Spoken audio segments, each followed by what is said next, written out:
Bismillahirrahmanirrahim. Assalamu alaikum dear students. I am Ali Raza, MSc Mathematics from University of Punjab Lahore. Welcome to my YouTube channel math world. उम्मीद है कि सब खैरियत से होंगे। और जैसा कि हमने एफएससी आईसीएस पार्ट 1 की लेक्चर सीरीज स्टार्ट की थी, जिसके अंदर हम ट्रिग्नोमेट्रिक पोर्शन, जो कि बहुत इंपॉर्टेंट पोर्शन है, वो डिस्कस कर रहे थे। तो उसमें हम एक्सरसाइज 9.3 को डिस्कस कर रहे थे, जिसके ऑलरेडी हम पहले दो क्वेश्चंस जो थे वो वन बाय वन सारे हम उसके पार्ट्स जो है वो सॉल्व कर चुके हैं। हम क्वेश्चन नंबर 3 डिस्कस कर रहे थे, जिसके प्रीवियस लेक्चर में हमने पहले दो पार्ट्स जो हैं उनको सॉल्व आउट किया था। ये क्वेश्चन है हमारे पास कि verify the following when theta is equal to 30 degree 45 degree. ये दो एंगल गिवन है। इस एंगल के ऊपर हमने ये जो हमें नीचे ट्रिग्नोमेट्रिक इक्वेशंस उन्होंने दी गई हैं, इनको सेटिस्फाई करवाना है कि क्या उनकी लेफ़्ट और राइट साइड इक्वल आती है कि नहीं आती। और इसका प्रोसेस करने का प्रीवियस लेक्चर में हमने डिटेल से डिस्कस किया था। तो चलिए हम अपने सवाल की तरफ चलते हैं। आज हमारा क्वेश्चन नंबर 3 है। क्वेश्चन नंबर 3 के थर्ड पार्ट को हम डिस्कस करने जा रहे हैं। तो वन बाय वन पहले हम एंगल 30 जो है उसको चेक करेंगे, देन हम एंगल 45 को चेक कर लेंगे। तो चलिए हम सबसे पहले लिखते हैं cos 2 थीटा की जगह पे हमने एंगल पुट कर दिया 30 डिग्री, इक्वल है 2 cos थीटा की जगह पे 30 डिग्री और इसका स्केयर, क्योंकि इधर स्केयर था, माइनस 1 लगा दिया। अब ये हमारे पास आ जाएगा cos 2 को 30 से मल्टीप्लाई करेंगे तो 60 डिग्री हो जाएगा। ये आ जाएगा 2।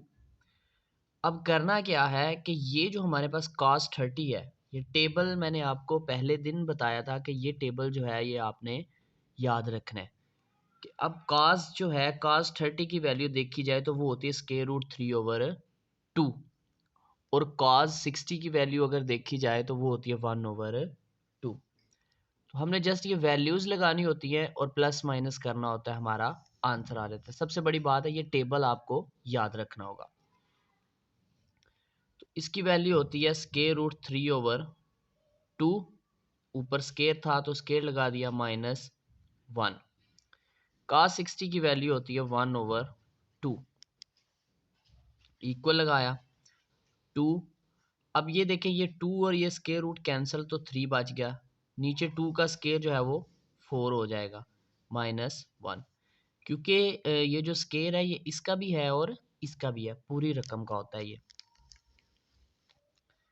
ये हमारे पास आ गया 1/2, इक्वल है 2 1 ज़ा 2 और 2 2 ज़ा 4। ये हमारे पास आ जाएगा 3/2 -1। ये 1/2 जो है ये ऐसे ही चलता रहेगा। इसका हमने एलसीएम ले लिया 2। अब ये 2 एलसीएम को डिवाइड करेगा, 1 आया वो 3 से मल्टीप्लाई हुआ तो 3 माइनस। अब इसके डिनोमिनेटर में कुछ भी नहीं है, तो जब किसी टर्म के डिनोमिनेटर में कुछ ना हो तो जो एलसीएम है वो डायरेक्टली उससे मल्टीप्लाई हो जाता है। 2 1 से मल्टीप्लाई हुआ तो 2 आ गया। इधर आ गया हमारे पास 1/2। इस तरफ 3 में से 2 माइनस किए तो 1 आ गया और नीचे 2। तो देखिए हमारा लेफ्ट और राइट साइड दोनों क्या हो गई, इक्वल आ गई। तो हम क्या लिख देंगे, hence left hand side equal है राइट हैंड साइड। ये हमने किस एंगल पे चेक किया था, ये हमने चेक किया था 30 डिग्री पे। अब हम इसी सवाल को कहाँ पे चेक करेंगे, 45 डिग्री पे। अब वही सवाल हमने चेक करना है 45 डिग्री पे कि when theta is equal to 45। तो यही क्वेश्चन था, पहले हमने 30 पे चेक किया, अब हम इसको 45 पे चेक करेंगे। तो चलिए हम इसको सॉल्व आउट करते हैं। cos 2 थीटा की जगह हमने एंगल लगा दिया, वो क्या था 45, इक्वल टू ये आ जाएगा cos और 45, ऊपर स्केयर था तो इधर भी स्केयर, -1। 2 45 से मल्टीप्लाई हुआ तो 90 होगा, ये आ जाएगा cos 90 डिग्री, ठीक है, इक्वल टू। अब cos 45 और sin 45 की वैल्यू सेम होती है, वो होती है 1/√2, ठीक है, और ऊपर स्केयर था तो इधर भी स्केयर आ जाएगा, -1 आ गया। अब क्या करना है कि cos 90 की वैल्यू क्या होती है, वो होती है 0। वो आप टेबल से चेक कर सकते हैं या कैलकुलेटर पे भी आप cos 90 लिखेंगे तो आपके पास देखो cos 90 की वैल्यू आती है 0। तो यहाँ पे वैल्यू आ जाएगी 0, इधर आया 2 इंटू, अब 1 का स्केयर तो 1 ही होता है, नीचे ये स्केयर रूट और 2 कैंसिल हो जाएंगे तो 2 आ जाएगा माइनस 1, ये 2 2 से कैंसिल हो गया, 0 इक्वल टू, अब ये 2 2 से तो कैंसिल हो गया, ये बचा 1 माइनस 1, 1 में से 1 माइनस हुआ तो ये भी क्या हो गया 0, तो 0 किसके बराबर आ गया 0 के, तो ये हमारा क्या हुआ, हम लिख देंगे hence proof left hand side equal है राइट हैंड साइड। ये था हमारा क्वेश्चन नंबर 3 का थर्ड पार्ट, जिसको हम 30 डिग्री पे और 45 डिग्री पे चेक किया। नेक्स्ट जो क्वेश्चन नंबर 3 का 4 पार्ट है, उसको हम चेक करने जा रहे हैं। पहले 30 डिग्री पे चेक करेंगे, तो जस्ट वैल्यूज लगानी है, बड़ा इजी सा मेथड है कि जस्ट आपने वैल्यूज पुट करनी है, प्लस माइनस करना है, तो आपका आंसर आ जाएगा। तो हमने लिखा cos 2, थीटा की जगह पे हमने लिख दिया 30 डिग्री, 1 माइनस 2 साइन, थीटा की जगह पे क्या लिख दिया 30 डिग्री, ऊपर स्केयर था साइन का तो इधर आपने क्या कर दिया स्केयर कर दिया। अब जे 2 जो है ये 30 से मल्टीप्लाई हुआ तो 60 हो गया, तो ये हमारे पास आ जाएगा cos 60 डिग्री, 1 माइनस 2। अब साइन 30 की वैल्यू क्या होती है, साइन 30 की वैल्यू होती है 1/2, लेकिन जो साइंटिफिक कैलकुलेटर होता है आप उस पर डायरेक्टली लिखेंगे तो वहाँ पे डायरेक्टली भी ये वैल्यूज आ जाती है। साइन 30 की वैल्यू 1/2 होती है और cos 60 की वैल्यू भी 1/2 होती है।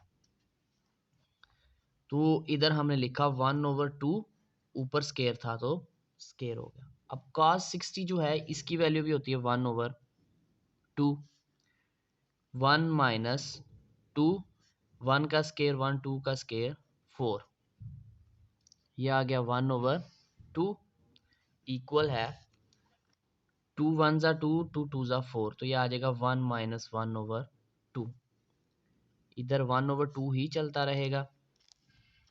इसका हमने एलसीएम ले लिया 2, अब इसके डिनोमिनेटर में कुछ नहीं है तो ये एलसीएम इससे डायरेक्ट मल्टीप्लाई हुआ तो 2 1 ज़ा 2 माइनस ये एलसीएम इस डिनोमिनेटर को डिवाइड करेगा तो 1 आएगा, तो 1 1 से मल्टीप्लाई हुआ तो 1, इधर क्या आया 1/2, तो इधर 2 में से -1 किया तो 1, नीचे 2, तो ये देखिए हमारी लेफ्ट साइड और राइट साइड इक्वल आ गई। तो आप क्या लिखेंगे, हैंस प्रूफ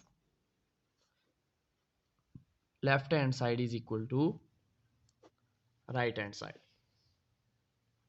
अब यही चीज हमने चेक करनी है जब हमारा थीटा क्या होगा 45, तो हम करते हैं कि व्हेन थीटा क्या आ जाएगा 45 डिग्री, तो देन हम इसको सॉल्व आउट करेंगे कि क्या तब ये सेटिस्फाई करता है।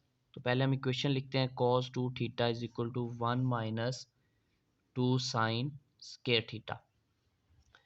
अब इसकी वैल्यूज पुट करते हैं, ये आ जाएगा cos 2 थीटा की जगह लिखा 45, 1 माइनस 2 साइन थीटा की जगह लिखा 45, ऊपर स्केयर था तो इधर क्या हो गया स्केयर हो गया, 2 45 से मल्टीप्लाई हुआ तो ये आ जाएगा cos 90 डिग्री, 1 माइनस 2 साइन 45 और cos 45 की सेम वैल्यू होती है, वो होती है 1/√2, ऊपर स्केयर था तो इधर क्या हो गया स्केयर, इसकी जगह पे जस्ट हमने इसकी वैल्यू लगाई, ऊपर स्केयर था तो स्केयर हो गया। cos 90 की वैल्यू होती है 0, आप कैलकुलेटर से भी चेक कर सकते हो और टेबल जो मैंने आपको दिखाया है उसके ऊपर भी है, और ये टेबल आपको बुक से भी मिल जाएंगी ये वैल्यूज़, आप बेशक इसको एक सेपरेट पेज पे लिख सकते हैं और याद कर सकते हैं। ये 1 माइनस 2, ये 1 का स्केयर 1 और ये स्केयर रूट और ये स्केयर कैंसिल तो 2 आ जाएगा, 0 आ गया इस साइड पे, इधर क्या आ जाएगा 1 माइनस ये 2 2 से कैंसिल तो 1 आ गया, 1 में से 1 निकालेंगे तो क्या आएगा 0, इधर ऑलरेडी क्या है 0, क्योंकि cos 90 क्या था 0। तो देखें हमारा ये वाला आंसर भी क्या आ गया इक्वल, तो हम क्या लिखेंगे हैंस प्रूफ कि लेफ्ट हैंड साइड इक्वल है राइट हैंड साइड पे।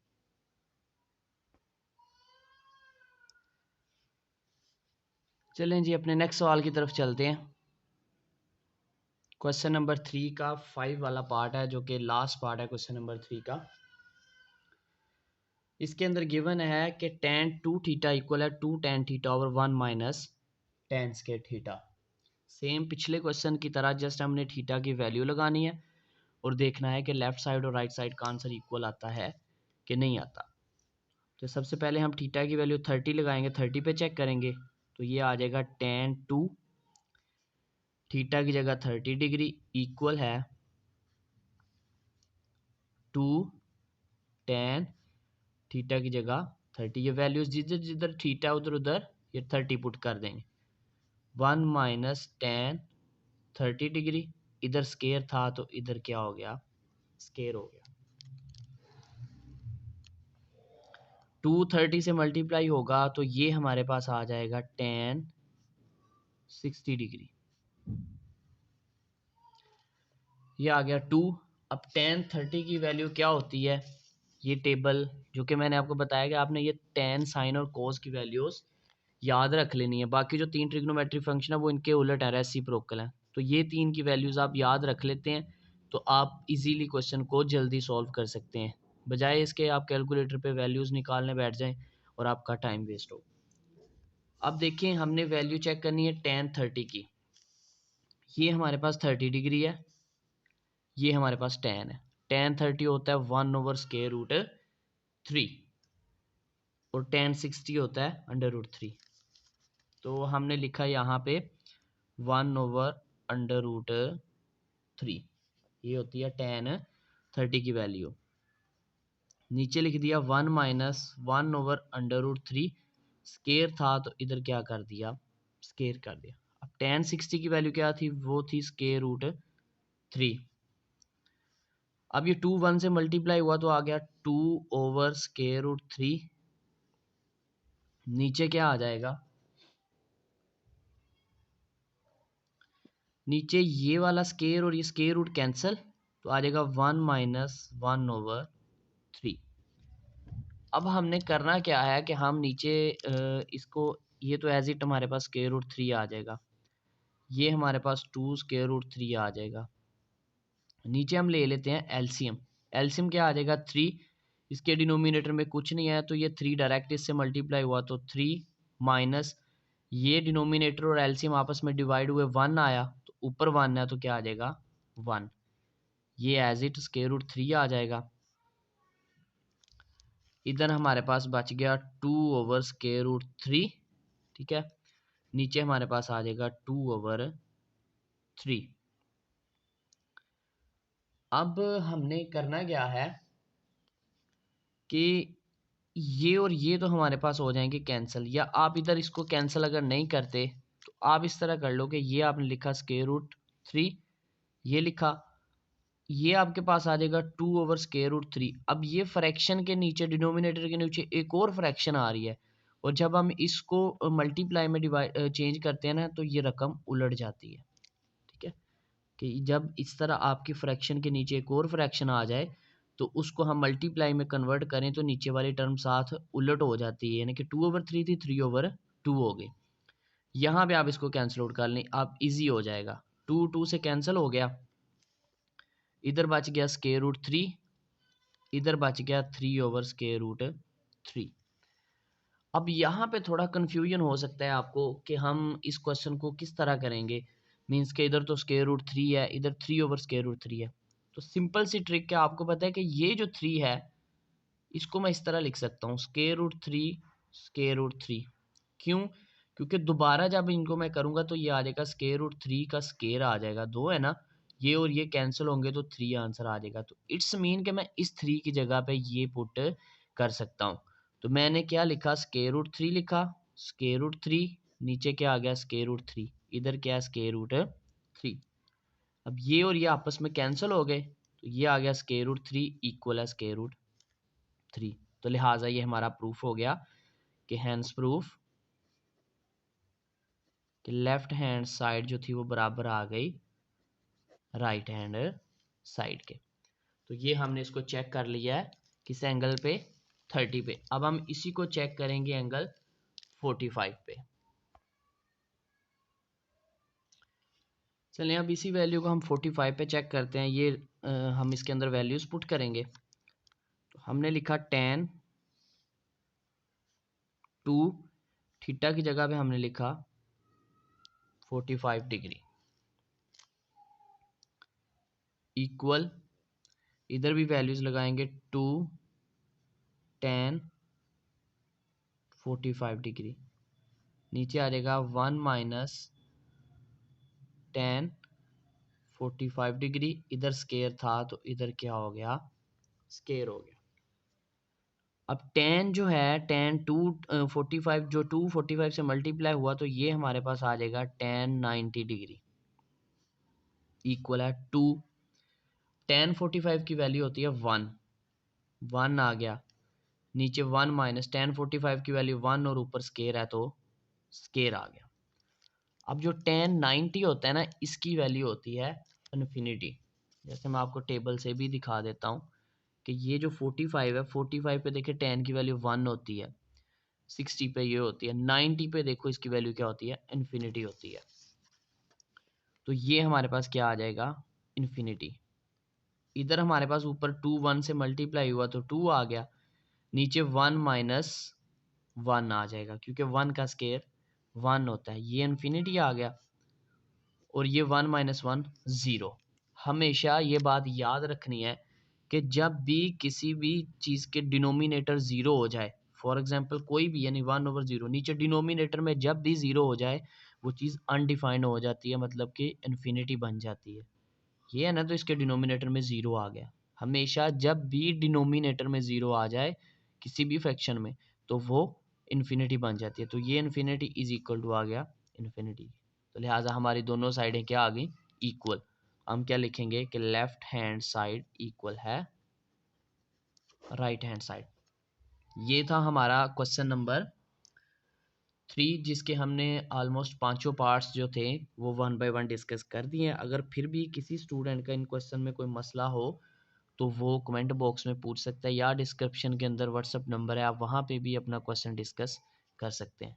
तो चैनल को लाइक और सब्सक्राइब ज़रूर कीजिए ताकि मज़ीद आने वाले लेक्चर्स आप लोगों तक ईजीली पहुँच सकें। तो मिलते हैं नेक्स्ट लेक्चर में, तब तक के लिए खुदा हाफिज़, फ़ी अमानिल्लाह।